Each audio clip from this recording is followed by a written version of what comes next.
mapuntahan ko lang din po yan yung sinasabing computation dun sa 50 pesos, no?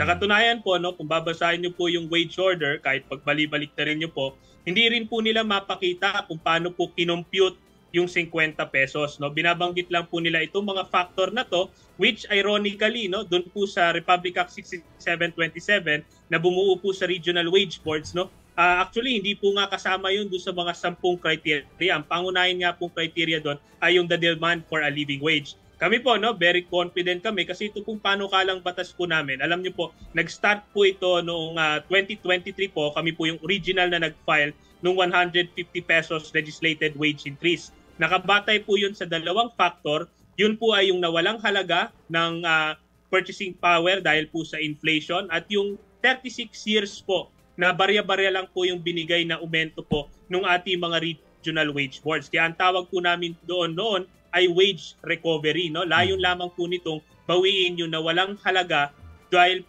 po sa inflation at dahil po no, nearly 4 decades po, no, puro barya-barya lang po ang nakukuha natin sa regional wage board. Kung kaya't yan din po yung subject nung aming final na unang resolution din po sa Kongreso na nagpapatawag po kami ng investigasyon kung paano po ba talaga nagka-come up yung ating mga regional wage boards doon po sa kanilang mga ibinibigay na aumento. Sir, nabanggit niyo yung 'di ba? Parang kaya tayo nagwe-wage hike to cover for the losses na impact ng inflation nga, 'di ba? Pero ang sasabihin naman ng mga ito lagi rin sinasabi to ng mga ekonomista, no. Pag nag-increase tayo ng wage, syempre tataas yung demand. So, mag-spiral lang inflation. Yung parang alam mo yun, cycle siya na paulit-ulit lang. Ano po ang take niyo sa ganun na reasoning? Nako, yun pong mga sinasabi na yan, no? 2 taon mahigit po pinag-aralan na po yan, no, sa Senado at sa House of Representatives. Doon nga, no, hindi na napakita na lalong sinasabi lalo ng malalaking negosyante, no, na very ironic dahil sila naman yung may sobra-sobra para ibayad, na yung kanilang mga binabanggit po na yan ay madalas parang panakot at palusot lamang po nila yan na ayaw nilang magbayad. Sa katunayan po, no, kinompute po namin. Talaga po bang kailangang ipatong sa presyo ng mga bilihin yung dagdag sweldo, no? Ang cost po pala nito according sa Ibon Foundation, yung 200 peso wage increase, 9 hanggang 15% lamang po nung annual profit ng ating mga negosyante across from micro po hanggang large. Not to mention the fact po, no, yung ating mga micro enterprises na may less than 10 employees po, sila po ay automatically exempted from the minimum wage increase by virtue of ng Bambi Law. At nilagay din po namin sa aming panukala na yung maliliit pong negosyante, bigyan po natin sila ng incentives para makatalima po dun sa ating wage increase na ipinapanukala. Kung kaya as of now po, no, as after 3 years na pinagdebatihan po ito sa Kongreso noong 19th Congress, kami po ay very confident at naniniwala po na ito po ay isang win-win, hindi lamang po para sa mga manggagawa, kundi pati po dun sa ating mga namumuhunan at pati po yung ating ekonomiya.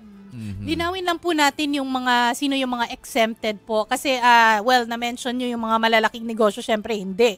Pero yung mga exempted ba ay micro, small, and medium? O micro lang? O sino po ba ang exempted?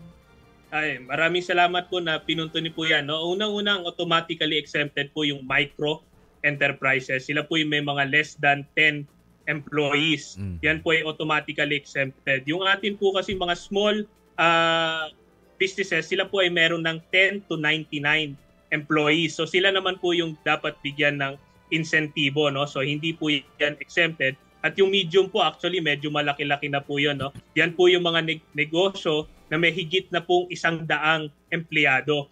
Kung kaya't minarapat po na ang talagang dapat po i-exempt natin ay yung maliliit na negosyo. No? Lalo na, actually, marami rin po mga unscrupulous employers. Yung iba, sige ng register as a barangay micro business enterprise. Kahit na po, no, alam naman natin, marami silang branch, marami silang empleyado na hindi sila tumatalima doon. No? Dagdag ko rin din po, dahil papasok din tayo, no, yung mga panahon ng bagyo at baha. No? Alam niyo po, kung kayo po ay tinamaan, no, ng disaster at calamity, kayo po ay qualified na mag-apply po for exemption dun sa minimum wage increase na ipinapanukala po.